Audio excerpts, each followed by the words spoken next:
വളരെ എളുപ്പത്തിൽ ഉണ്ടാക്കാവുന്ന ഒരു മുട്ടക്കറിയാണ് ഇന്നത്തെ എൻ്റെ വീഡിയോ. നമ്മൾ ബാക്കി വെച്ചിരിക്കുന്ന ഗരം മസാല ഉണ്ടല്ലോ, അത് ഒന്ന് ഇട്ട് കൊടുക്കാം.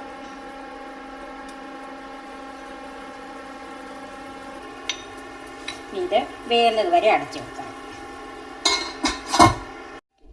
3 മുട്ടയും 2 തക്കാളിപ്പഴവും, 1/2 ടീസ്പൂൺ മഞ്ഞൾപ്പൊടി, 1/4 ടീസ്പൂൺ മുളക് പൊടി, 1 ടീസ്പൂൺ മല്ലിപ്പൊടി, 1/4 ടീസ്പൂൺ ഗരം മസാല, 1/4 ടീസ്പൂൺ കുരുമുളക് പൊടി, കുറച്ച് കറിവേപ്പില, പിന്നെ ഉപ്പ്, വെള്ളം, വെളിച്ചെണ്ണ. ഇതൊക്കെയാണ് ഇതിൻ്റെ ചേരുവകൾ. തക്കാളിപ്പഴം ഇതുപോലെ ചെറുതായിട്ട് അരിഞ്ഞ് വെച്ചിട്ടുണ്ട്. ഇതൊന്ന് അരച്ചെടുക്കണം. അതിനൊരു മിക്സിയുടെ ജാറിലേക്ക് മാറ്റാം. ഒരു അല്പം വെള്ളം ചേർത്തൊന്ന് അരച്ചെടുക്കാം. ഇത് നല്ല പേസ്റ്റായിട്ട് അരച്ചെടുക്കണം.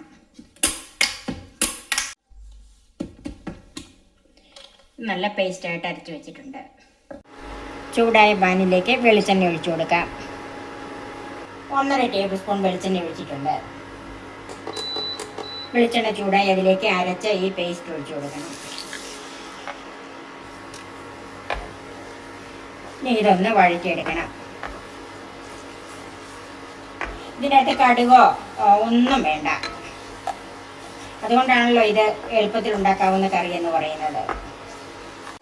ഇതിലേക്ക് 2-3 കറിവേപ്പില ഒന്ന് മുറിച്ചിട്ട് കൊടുക്കാം.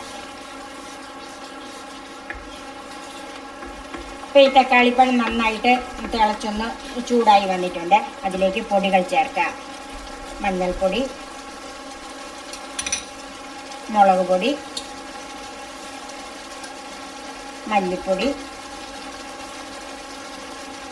കുരുമുളക് പൊടി, ഗരം മസാലയുടെ കുറച്ച് ഇപ്പം ചേർക്കുന്നുള്ളൂ, ബാക്കി പിന്നെ ചേർക്കാം. ഇത് ഈ വെള്ളത്തിൽ കിടന്ന് തന്നെ ഇതൊന്ന് വെന്ത് വറ്റി വരണം. ഒത്തിരി അങ്ങോട്ട് വറ്റി പോകണ്ട, എന്നാൽ ഈ വെള്ളം ഒന്ന് അല്പം കുറഞ്ഞു വരണം. ഈ ഒരു ലോ ടു മീഡിയം ഫ്ലെയിമിൽ മതി. ഈ പൊടികളുടെ പച്ചമണം ഒന്ന് മാറിക്കിടണം. ഇതിനുള്ള ഉപ്പും ചേർക്കാം.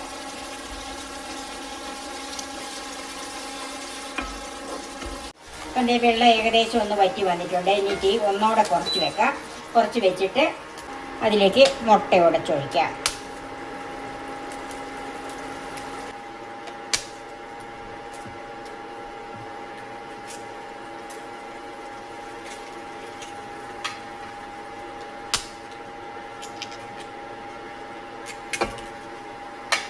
ഇനി മുട്ടയുടെ മുകളിലേക്ക് അല്പം ഉപ്പ് വിതറി കൊടുക്കാം.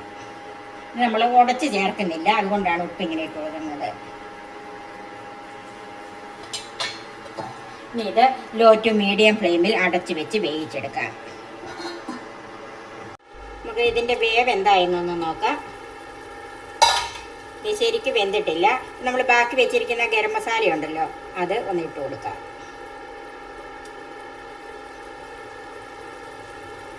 ബാക്കിയുള്ളതും കൂടെ ഇങ്ങോട്ട് ഇട്ട് കൊടുത്തേച്ചാൽ മതി. മുട്ടയുടെ മേളിൽ തന്നെ ഇടണമെന്നില്ല.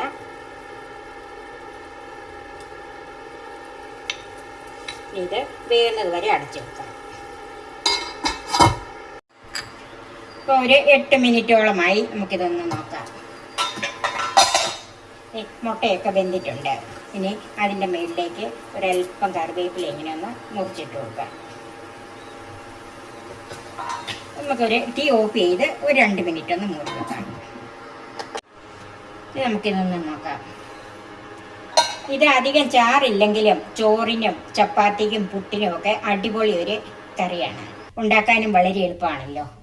അധികം മസാലകളോ സവാളയോ ഒന്നും ചേർക്കാത്ത ഈ കറി നിങ്ങൾ ഒന്ന് ട്രൈ ചെയ്ത് നോക്കണം. നമുക്ക് ഈ കറി സർവിംഗ് ഡിഷിലേക്ക് മാറ്റാം. വളരെ സിമ്പിളായ ഈ മുട്ട ബുൾസൈ കറി നിങ്ങൾ ഒന്ന് ട്രൈ ചെയ്ത് നോക്കണം. നിങ്ങൾക്ക് എല്ലാവർക്കും ഇഷ്ടപ്പെടും. നിങ്ങൾക്ക് ഇഷ്ടപ്പെട്ടാൽ എൻ്റെ ഈ ചാനൽ സബ്സ്ക്രൈബ് ചെയ്യാനും എൻ്റെ ഫേസ്ബുക്ക് പേജ് ലൈക്ക് ചെയ്യാനും ഷെയർ ചെയ്യാനും കമൻറ്റ്സ് അറിയിക്കാനും മറക്കരുത്. പുതിയ പുതിയ വെറൈറ്റി വിഭവങ്ങളുമായി നമുക്ക് വീണ്ടും കാണാം. ഞാൻ സോഫി കുര്യാക്കോസ്.